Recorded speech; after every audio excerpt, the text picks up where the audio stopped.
Hi everyone, welcome to back Ved classes. फिर हम इस वीडियो में चैप्टर 14 ये करने वाले हैं, सॉल्व करेंगे। आपके जो भी इंपॉर्टेंट चीज़ें हैं, जो भी इंपॉर्टेंट नोट्स होगा, ये सब हम आप लोग आज बताएंगे इस चैप्टर के अंदर। और डियर, आप लोग यदि बोर्ड का एग्जाम का प्रिपरेशन कर रहे हैं, जैसे 11 क्लास में भी हो आप, और आपकी एग्जाम होने वाली है, आई थिंक जनवरी में शायद झारखंड बोर्ड होने वाले हैं, तो डियर आपके लिए तो इम्पोर्टेंट रहेगा ही रहेगा। और एंट्रेंस एग्जाम के लिए हम ज़्यादा फोकस कर रहे हैं उन बच्चों के लिए जो भी चाहे झारखंड से हो, चाहे यूपी से हो, चाहे एमपी से हो, चाहे जिस स्टेट से है, हरियाणा, बिहार, छत्तीसगढ़, है ना। उन सभी के लिए डियर, चाहे एनएम का फॉर्म फिल करना हो, जीएनएम का हो, या पैरामेडिकल का, या बीएससी नर्सिंग का, या फिजियोथेरेपिस्ट डॉक्टर का भी फॉर्म आते हैं डियर, तो वो भी आप किसी भी फॉर्म का प्रिपरेशन करना चाहते हैं तो अभी आपका डियर ऑफर फी चल रहे हैं, जो आपने वीडियो देखा होगा। यदि किसी बच्चे ने नहीं देखा उस वीडियो को तो प्लीज एक बार देखिए जाके। 499 में डियर इसी मंथ तक, यानी कि 2024 लास्ट तक ही ऑफर है। 499 रुपये में सारे सब्जेक्ट करवाए जाएंगे, bio, physics, chemistry, math, English, जो भी जिनका रहेगा। जैसे एनएम और जीएनएम की मैं बात करूँ, उसमें मैथ और इंग्लिश से भी पूछे जाते हैं। और आपका इसमें भी आईएससी लेवल पे भी, इंटर लेवल पे भी आपका ग्रेजुएशन, मतलब कि बीएससी नर्सिंग में भी किसी किसी स्टेट में इंग्लिश से क्वेश्चन आते हैं। बाद बाकी ऑलमोस्ट सभी जगह आपका क्या करता है, पीसीबी ही रखता है, फिजिक्स, केमिस्ट्री, बायो, है ना।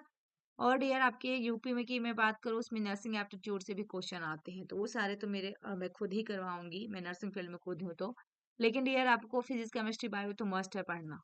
तो इन सभी के लिए जो भी आपके सिलेबस रहने वाले, चाहे किसी भी स्टेट में, जैसे आपका यूपी नेट करवाती हैं, एमपी में एमपीपीएनएसटी करवाती हैं, इस तरह से डियर जो भी है, झारखंड से हैं तो झारखंड कंबाइन कराती हैं, बिहार में भी डियर, तो आप सभी के लिए डियर 499 रुपये में, इतनी कम फीस में डियर पहली बार ऑफर आए हैं पूरे चैनल पे, आपको मिला होगा, जो कि पूरे सिलेबस को कवर करवाएगा। इसमें नोट्स, पीडीएफ, टेस्ट सीरीज सब कुछ आप लोग को अवेलेबल करवाए जाएंगे डियर। तो जल्द से जल्द क्लास को ज्वाइन करें डियर। ये वीडियो को ज्यादा से ज्यादा शेयर कर दीजिएगा, उन बच्चों तक जरूर कर दीजिएगा डियर जो बार बार कहते हैं कि मैं इतना पैसे देकर अफोर्ड नहीं कर पाऊंगा, नहीं पढ़ पाऊंगा या नहीं पढ़ पाऊंगी, तो प्लीज उनके तक शेयर कीजिए ताकि वो बच्चे ज्वाइन कर सके। अलग अलग बैच बना है डियर, अलग अलग बैच बना है, स्टेट वाइज बना है डियर। अब मेरा ऐप जो है वेद क्लासेस है, मेरा ऐप यही चैनल के नाम से ही ऐप बना हुआ है, जो कि आपको गूगल प्ले स्टोर में जाके देखना डियर, वहां से डालना है और आप लोग को वहां पे क्वेरी करनी है कि हमें ये क्लास को ज्वाइन करनी है, आपको डायरेक्ट ज्वाइन कर लिया जाएगा डियर, ठीक है। तो ये इतना ध्यान रहा डियर कि यही महीना तक है, यानी कि इसी मंथ तक, यानी 2024 को लास्ट लास्ट तक ही है, 25 में ये ऑफर आपको नहीं मिलने वाली है। तो आइए हम स्टार्ट करते हैं। सबसे पहले breathing and exchange of gases में देखते हैं चैप्टर 14 के अंदर में क्या क्या हमें पढ़ना है। तो सबसे पहले रेस्पिरेटरी ऑर्गन्स, फिर मैकेनिज्म ऑफ ब्रीदिंग, देन उसका एक्सचेंज ऑफ गैसेस, फिर transport of gases, regulation of respiration and disorder of respiratory system. Very very important chapter है डियर, जहां से 2 या 3 क्वेश्चन हमेशा एग्जाम में पूछे जाते हैं। इस चैप्टर का वेटेज है डियर, ठीक है। तो सबसे फर्स्ट में हम बात करेंगे डियर कि as you have read dear, oxygen O2 के बारे में, utilize by the organism to indirectly break down simple molecules like glucose, amino acid, fatty acid, आपका एटीसी। यानी कि ये इनडायरेक्टली ब्रेक डाउन जो कर रहा है सिंपल मॉलिक्यूल्स में, जैसे आपका ग्लूकोज बताया, एमिनो एसिड बताया, फैटी एसिड है, तो ड्राइव करेगा एनर्जी टू परफॉर्म करेगा डियर वेरियस एक्टिविटीज, है ना। इसमें क्या करेगा, एनर्जी ड्राइव कर रहा है, परफॉर्म क्या करेगा डियर, वेरियस यानी अलग अलग एक्टिविटीज को। कार्बन डाइऑक्साइड जो है आपका विच इज हार्मफुल होता है, also release during the above catabolic reactions. Carbon dioxide की बात करिए यार, वेरी वेरी इंपॉर्टेंट यार, इसको देखिएगा, CO2 जो है हार्मफुल होता है आल्सो जब ये रिलीज करेगा, जब above catabolic reactions. It is therefore evident that O2 has to be continuous provided to the cell and CO2 produced by the cell have to release out। यानी कि डियर इसमें O2 has to be continuous provide किया जाएगा to the cells and CO2 produce किया जाएगा by the cell have to release out किया जाएगा। This process of exchange O2 from the atmosphere, देखिए ये जो प्रोसेस है एक्सचेंजिंग का O2 from the atmosphere with CO2 produce करेगा by the cell, that is called breathing कहलाता है डियर। इसको क्या कहते हैं डियर, ब्रीदिंग कहलाते हैं, जिसको हम लोग और कॉमनली नॉन एस नाम से जानते हैं रेस्पिरेशन। इसको रेस्पिरेशन या फिर कॉमन नाम से रेस्पिरेशन, और जिसको हम कहते हैं ब्रीदिंग, ठीक है। वेरी वेरी इंपॉर्टेंट है डियर, ब्रीदिंग का डेफिनेशन भी आ सकता है आपको यहाँ पे। इनडायरेक्टली ब्रेक डाउन जो सिंपल मॉलिक्यूल्स करे, कौन कौन से ये चीजें आ सकती है, कार्बन डाइऑक्साइड क्या करें, ये चीजें आ सकती है एमसीक्यूज में डियर, ठीक है। तो यहाँ पे ये चीजें आते हैं हमारा। Place your hands on your chest, जब हम रखते हैं चेस्ट पे फील करते हैं, तो मूविंग अप एंड डाउन, ठीक है, moving up and down, you know that is due to breathing. How do we breathe? The respiratory organ and mechanism of breathing are described in your the following sections of this chapter.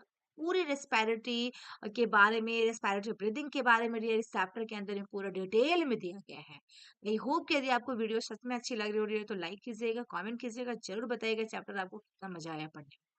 क्योंकि dear bio में जब तक आप line by line नहीं पढ़ेंगे तो आप कुछ नहीं कर सकते.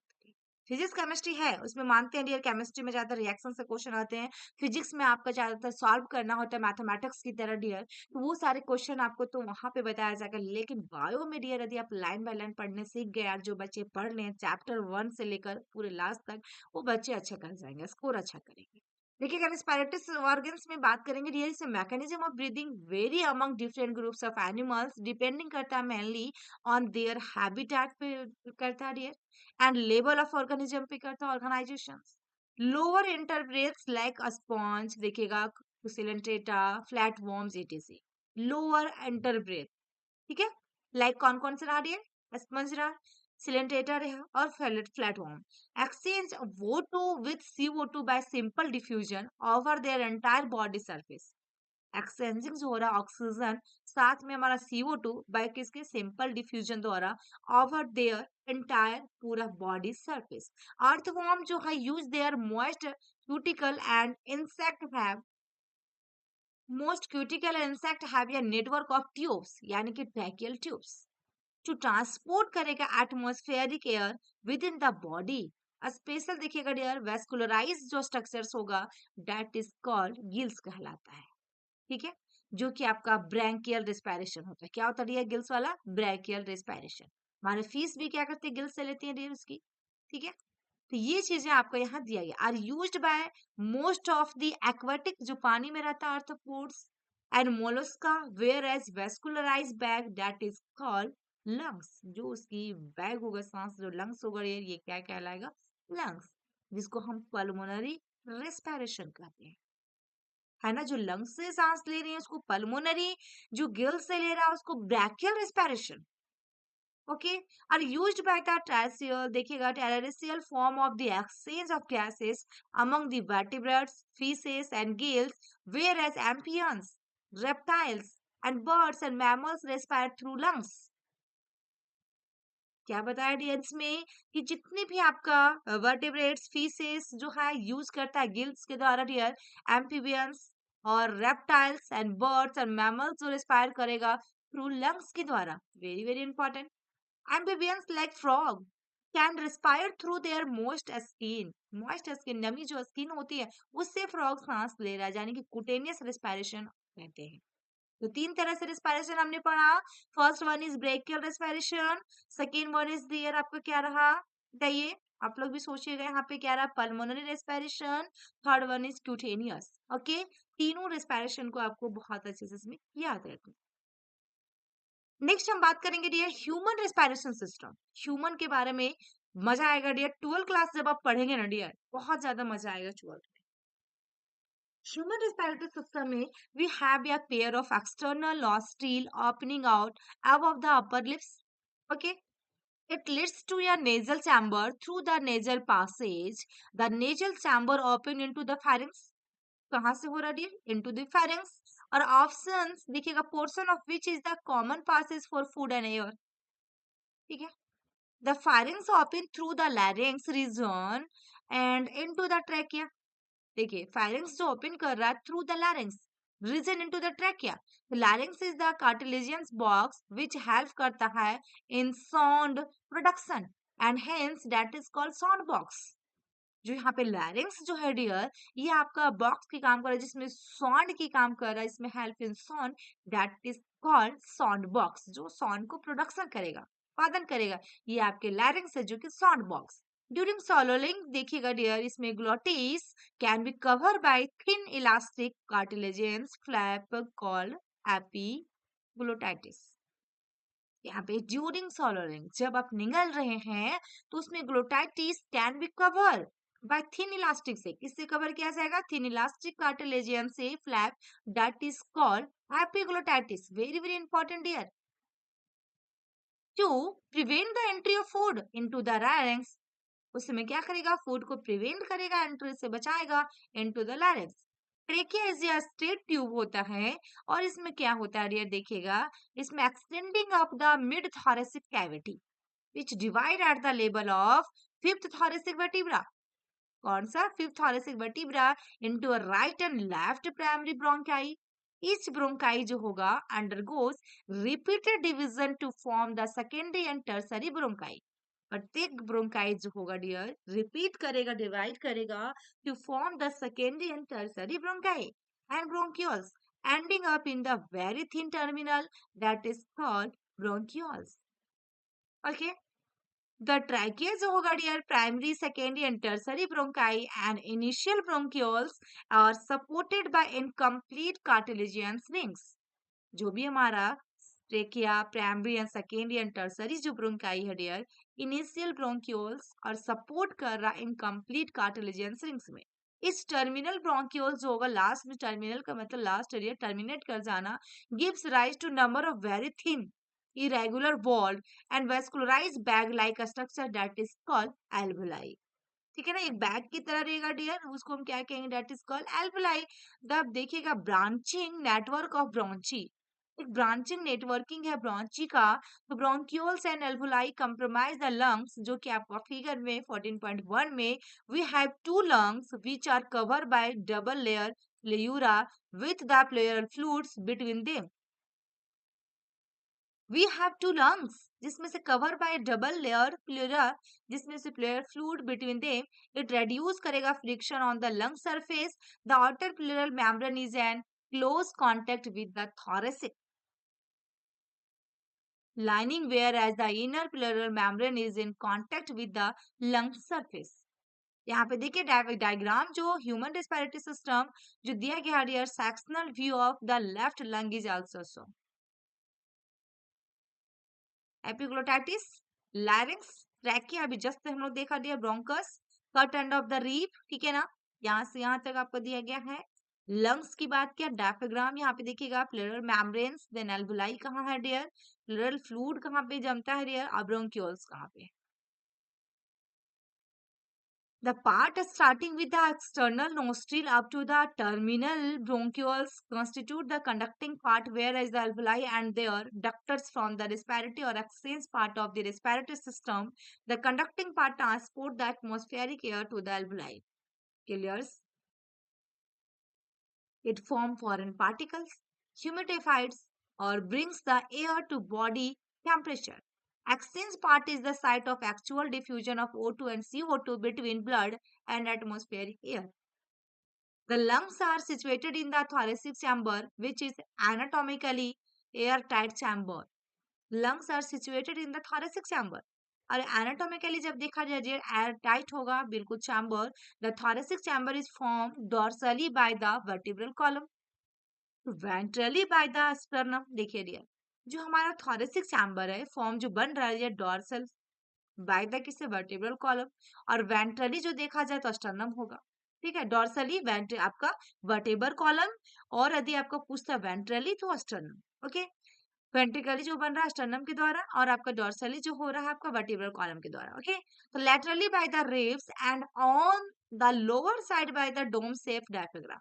इसमें लैटरली देखा जाए तो बाय द रिब्स, तीन तरह से चीज पूछा डियर, पहला डॉर्सली और दूसरा आपका वेंट्रली, और तीसरा आपका डियर क्या पूछा डियर, यहाँ पे देखिए तीसरा आपका लैटरली। ओके, यानी कि डी, भी और एल, डीबीएल भी यहाँ भी आया, तीन तरह से चीजें। देन आपका डियर द एनाटॉमिकल सेटअप जो होता है of lungs in thorax is such that any changes in the volume of the thoracic cavity will be reflected in lungs, जिसको pulmonary cavity कहेंगे। Such an arrangement is essential for breathing as we cannot directly alter the pulmonary volume. Respiration involves the following steps: breathing or pulmonary ventilation, by which atmospheric air is drawn in, CO2 rich alveolar air is released out। Step जो है dear respiration का कौन कौन सी है, पहला breathing और pulmonary ventilation, by which atmospheric air draw किया जाएगा, CO2 rich alveolar air is release out किया जाएगा। डिफ्यूजन ऑफ गैसेस होगा, O2 CO2 का अक्रॉस करेगा एल्वुलर मेम्ब्रेन, ट्रांसपोर्ट करेगा of gases by the blood, diffusion होगा O2 CO2 between the blood and tissues, and utilise किया जाएगा O2 by the cell for catabolic reaction and resultant release करेगा CO2 cellular respiration as dealt in the chapter 12 में हम पढ़ेंगे daily. Mechanism of देखिएगा ये इसमें ब्रीदिंग की बात कर रहा है।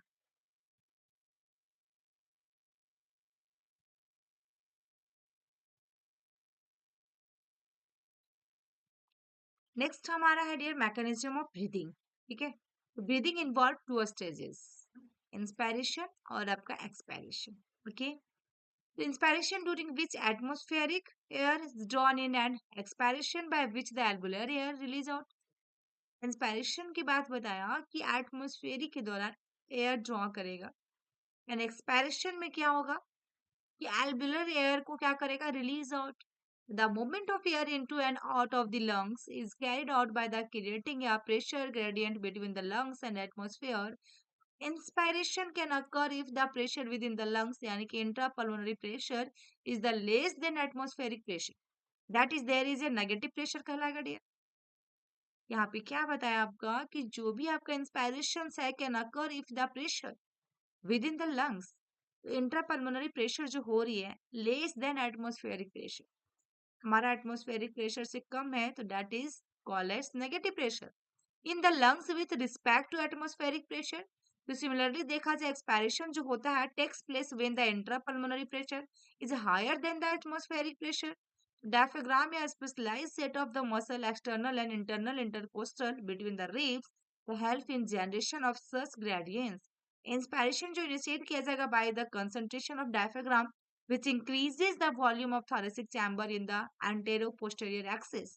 The contraction of external intercostal muscles lift up the ribs and the sternum causing an increases in the volume of the thoracic chamber in the dorsoventral axis होगा dear. The overall increases in the thoracic volume causes a similar increases in the pulmonary volume. An increase in pulmonary volume decreases the intrapulmonary pressure to less than the atmospheric pressure, which forces and the air from outside to move into the lungs. That is inspiration, जो कि आपका relaxations of the diaphragm and the intercostal muscles return to the diaphragm and sternum to the their normal position and reduct करेगा thoracic volume and thereby the pulmonary volume. जैसे में बहुत ज्यादा important वैसा नहीं है डियर।